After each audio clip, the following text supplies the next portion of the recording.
कभी मरता नहीं, प्रेम कभी मरता नहीं। एक देवी जो हजारों सालों से प्रतीक्षा में है अपने प्रेमी और अपने प्रेम को जगत में सत्य करने को, बार बार आई, अब होगी पूरी मनोकामना।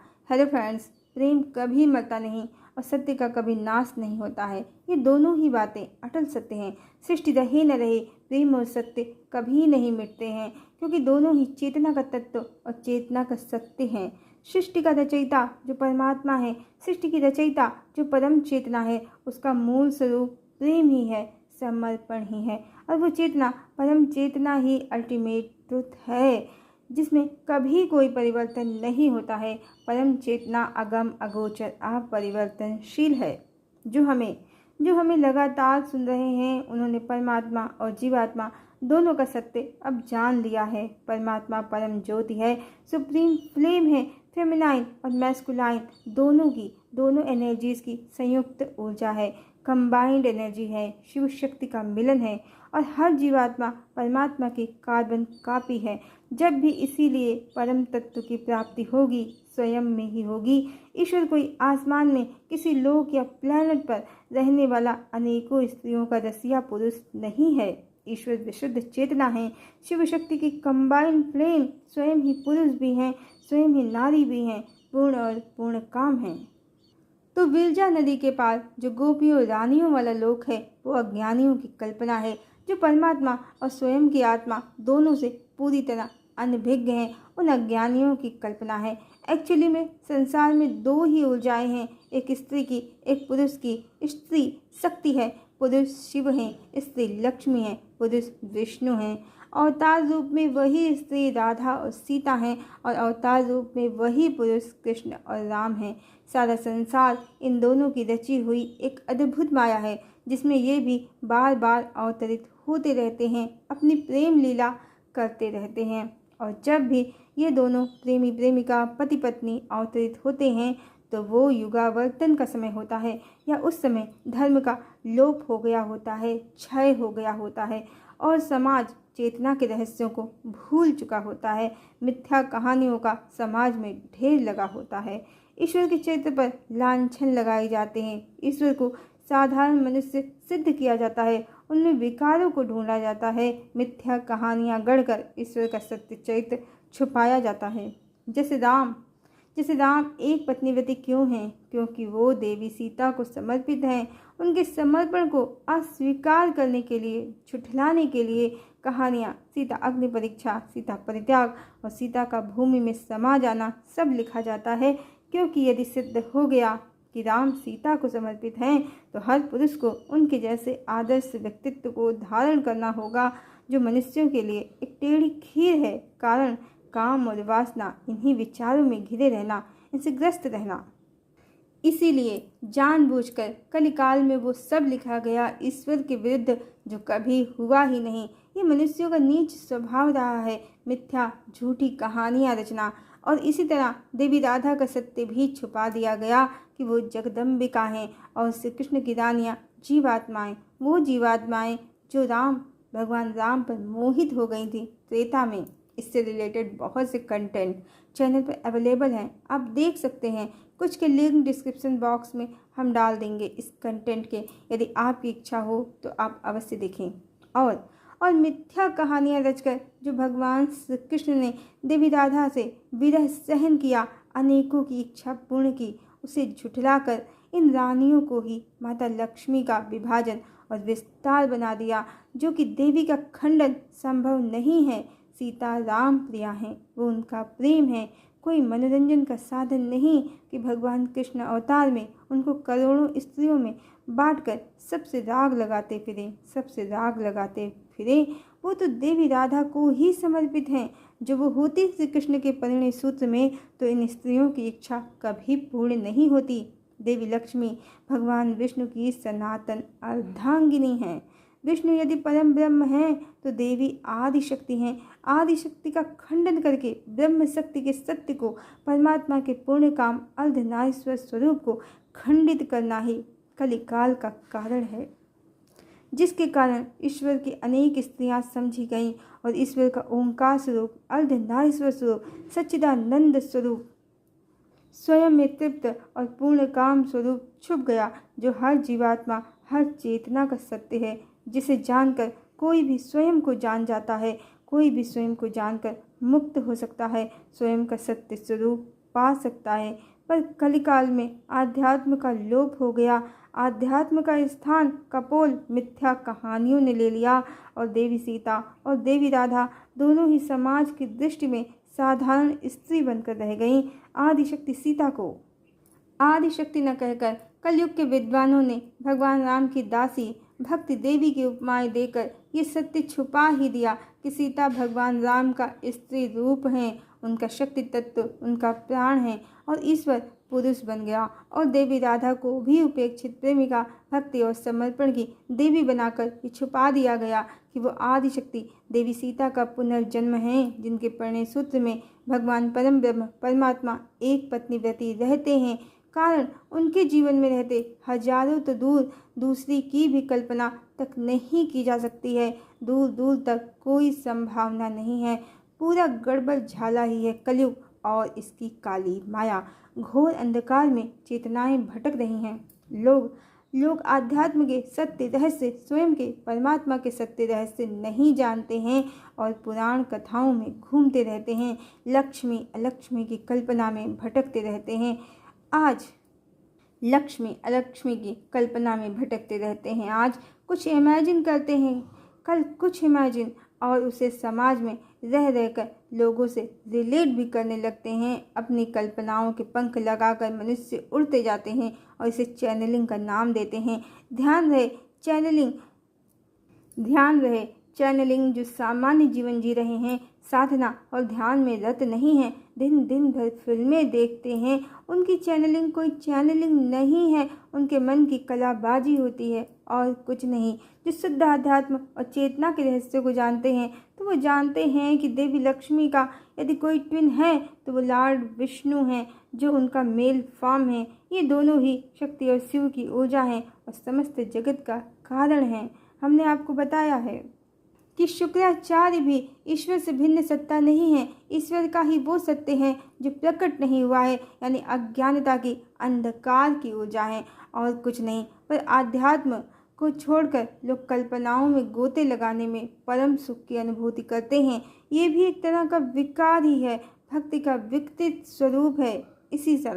इसी तरह समाज में ये अफवाहें भी उड़ाई जाती हैं, देवी वृंदा अलक्ष्मी हैं, जलंधर की पत्नी देवी वृंदा अलक्ष्मी हैं, जबकि वो लक्ष्मी हैं। इसीलिए जब उनका विवाह सोल के लेवल पर भगवान विष्णु से हो गया, उसी समय जलंधर उनकी छत्र छाया से वंचित हो गया और तत्काल मृत्यु को प्राप्त हुआ। और देवोत्थान एकादशी का ये दिन हुआ जब असुरों की हार हुई और देवों का उत्थान हुआ। नहीं है वो लक्ष्मी। अब जो भी अज्ञानी मनुष्य इस तरह के विचार रखते हैं कि विष्णु लक्ष्मी से कभी अलग नहीं होते हैं, इसलिए वृंदा अलक्ष्मी हैं, तो समझना होगा कि एक देवी लक्ष्मी और भगवान विष्णु के अतिरिक्त तो कोई है ही नहीं।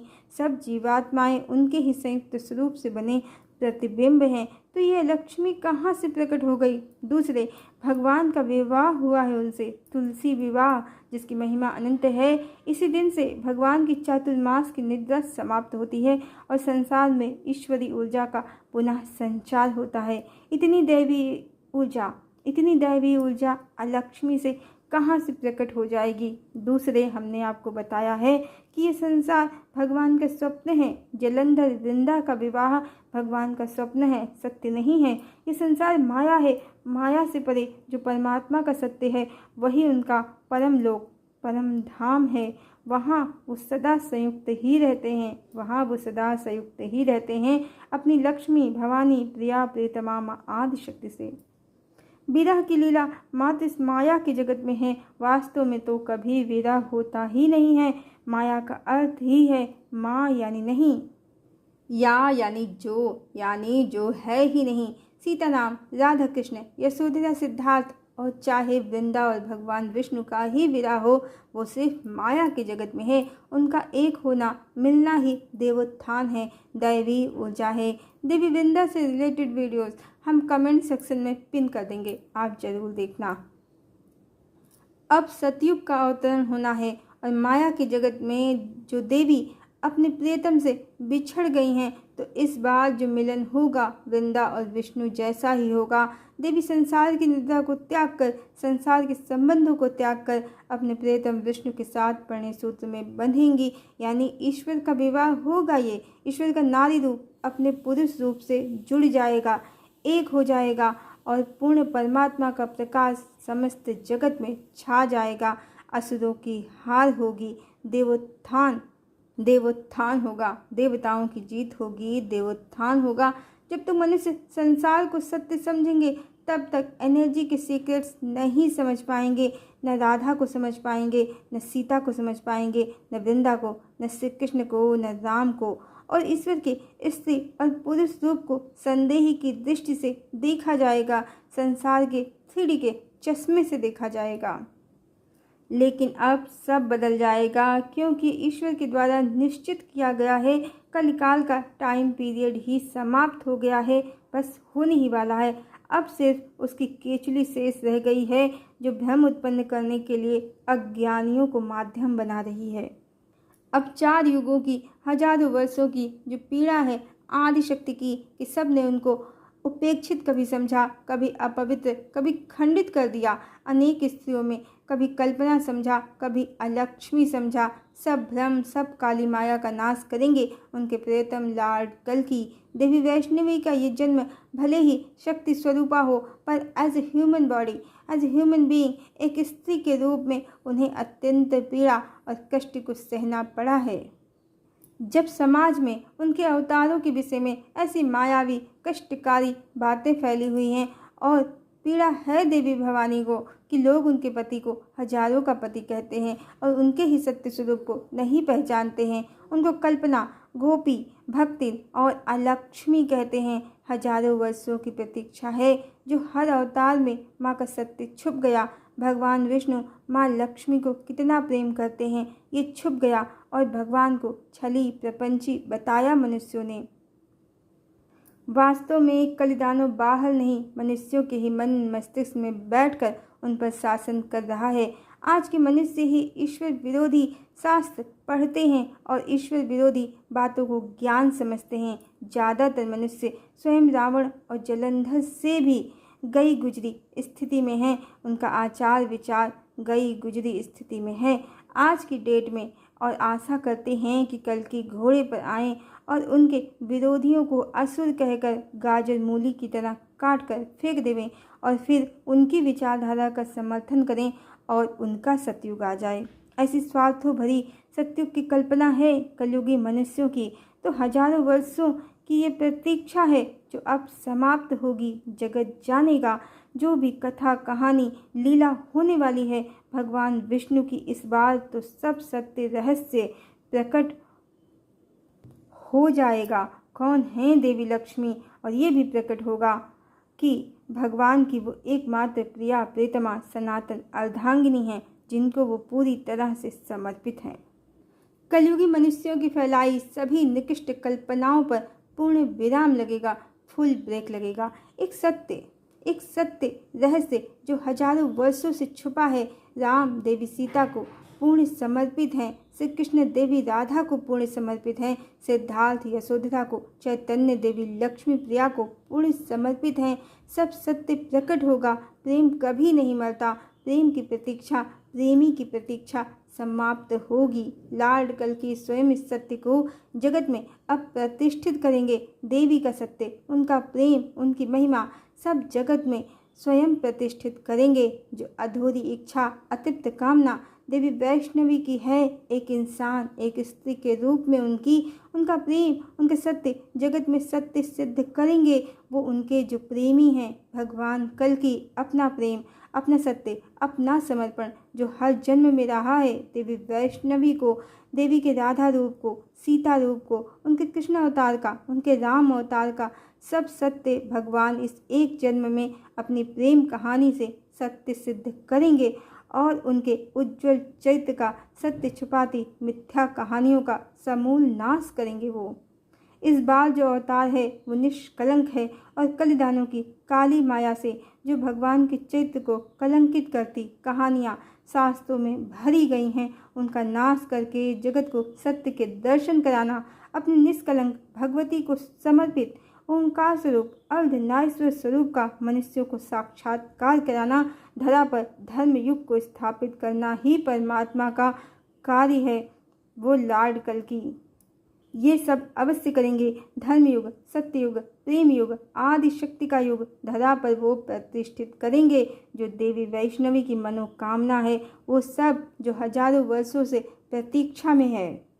प्रेम का युग, सत्य का युग, न्याय और करुणा का युग, जिसमें देवी वैष्णवी की अतिप्त कामना छुपी है, अपने और अपने प्रेतम के प्रेम को जगत में सिद्ध करने की, सत्य करने की, अब वो करेंगे लॉर्ड कल्कि इस बार। ये भगवान का वो अवतार है जो राम की तरह मर्यादित है और श्री कृष्ण की तरह योगेश्वर है, और वो प्रेम, समर्पण, मर्यादा का सम्मिलित रूप हैं। ये भगवान का महा अवतार भी है और महाप्रेमा अवतार भी है। एकमात्र आदि शक्ति को समर्पण इस अवतार की विशेषता है। वो इस बार दो ही कारणों से आए हैं, मात्र दो ही कारणों से आए हैं मात्र। पहला, धरती पर सत्युग को स्थापित करने, दूसरा देवी वैष्णवी को उनका प्रेम और समर्पण सब सत्य सिद्ध करने, जो स्वयं सत्युग का आधार है, जिसके बिना सत्युग की कल्पना भी नहीं की जा सकती है। हरि ओम।